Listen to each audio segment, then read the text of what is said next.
In Flanders fields the poppies blow between the crosses, row on row, that mark our place, and in the sky the larks, still bravely singing, fly, scarce heard amid the guns below. We are the dead.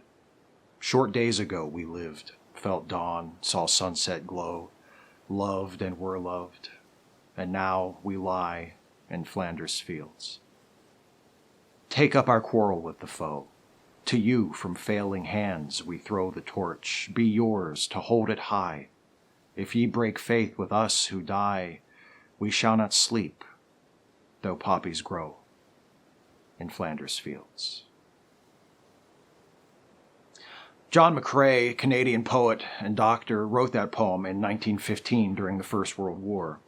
When I was in high school, we'd have an assembly every year on Veterans Day, and one of several poems that were always recited as a part of that assembly was In Flanders Fields. I've always loved it. It's somber and haunting. It evokes the overpowering stillness of a cemetery or a battlefield after the guns have fallen silent. We have a natural and understandable tendency to romanticize, to search out heroes, to find the meaning in things, especially in horrible things. And what, after all, is more horrible than war?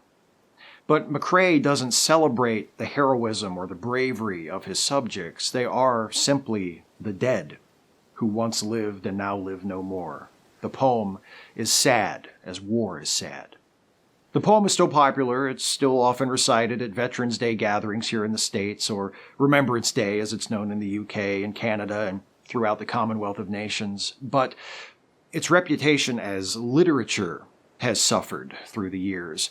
It's often ignored or dismissed, viewed as a relic of an earlier age when concepts like patriotism were less complicated, less burdened by uncomfortable truths. I get that. If I were a teacher, I'd want to be careful about using texts that can be read as glorifying war. But having said that, I still value In Flanders Fields for what I think it tells us about war and about our struggle to make sense of the senseless. John McCrae, a medical officer in the Canadian Expeditionary Force, wrote the poem shortly after the funeral of a friend and fellow soldier who was killed during the Second Battle of Ypres. And I think we can see in the poem McCrae's attempt to wrestle some meaning out of his friend's death. The First World War was a conflict defined not only by its brutality, but its futility. Unlike the Second World War, which could be boiled down to a conflict between democracy and fascism, the First World War was fought over no great cause, and its battles, though horrifically bloody, were often indecisive, with thousands of troops on both sides of the Western Front spending most of the war fighting over the same few hundred yards of ground. But In Flanders Fields was written in the second year of the war, before that hopelessness, that emptiness had really set in.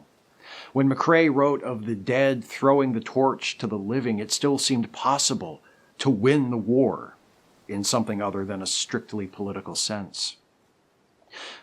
McCrae himself did not live to see the end of the war.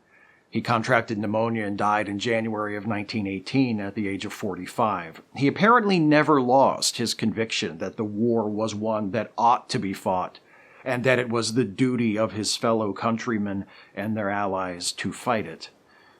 Looking back at the First World War now, I find it impossible to share McCrae's sentiments, but I'm still grateful that he put them to paper, so that future generations could understand that for as ugly and needless and fruitless as the war was, there was a time when all those deaths, all those rows of crosses lining the fields could still have been for something. A time when there was still a faith worth keeping.